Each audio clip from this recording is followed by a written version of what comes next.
আসসালামু আলাইকুম, কি অবস্থা? আশা করি ব্যাকে বালা আছেন। তারপরও কি করতাম, মনে হচ্ছে বালা নাই, কেননা দেশের যে অবস্থা বন্যা বৃষ্টির কারণে ব্যাকে বালা থাকলেও মন্দির বালা নাই, এটা আপনাদের দেখে বোঝা যায়। তো বিষয় ওটা না, বিষয় হচ্ছে এই বন্যার ভিতরে অনেকে অনেক জঘন্য জঘন্য কাজ করে ফেলে, যেটা বলার বাহিরে।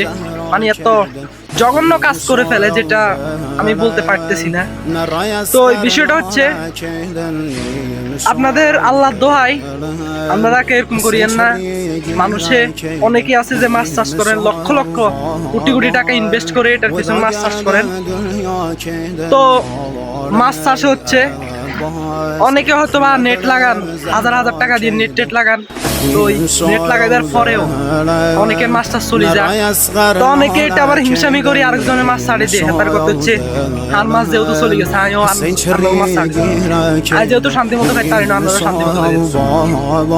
তো আমরা আল্লাহ দোয়াই আপনারা এরকম করিয়েন না।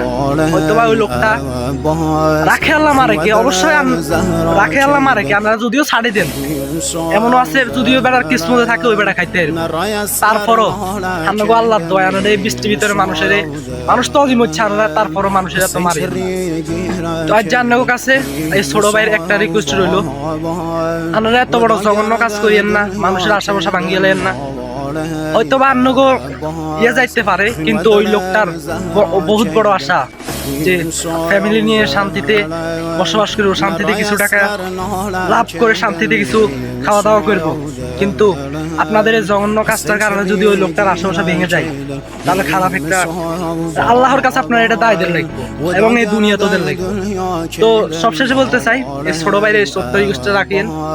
আর এই বন্যাতে সবাই দ্রুত, যদি বেশি বন্যা হয় তাহলে আশ্রয় কেন্দ্রে আশ্রয় নিবেন। আর যদি আপনাদের বাড়িঘর যদি বেশি ডুবে যায় তাহলে আপনারা আশ্রয় নিবেন আশ্রয় কেন্দ্রে। আর ওই সব জঘন্য কাজ থেকে দূরে থাকুন। আল্লাহর কাছে ক্ষমা চান, এখনো সময় আছে। আল্লাহর কাছে ক্ষমা চান, আল্লাহর কাছে নামাজ পড়ে মাপ চান। আমরা পিছনে যা করছি এখন সামনে সবগুলা বাদ, সামনে আর কিছু করবো না। আল্লাহ আপনি আমাদেরকে মাফ করবেন। এই বলে আমি আমার আজকের ভিডিও থেকে ভালো থাকবেন, সুস্থ থাকবেন, নিজের প্রতি খেয়াল রাখবেন। দেখা আবার নেক্সট ভিডিওতে। আল্লাহ হাফেজ।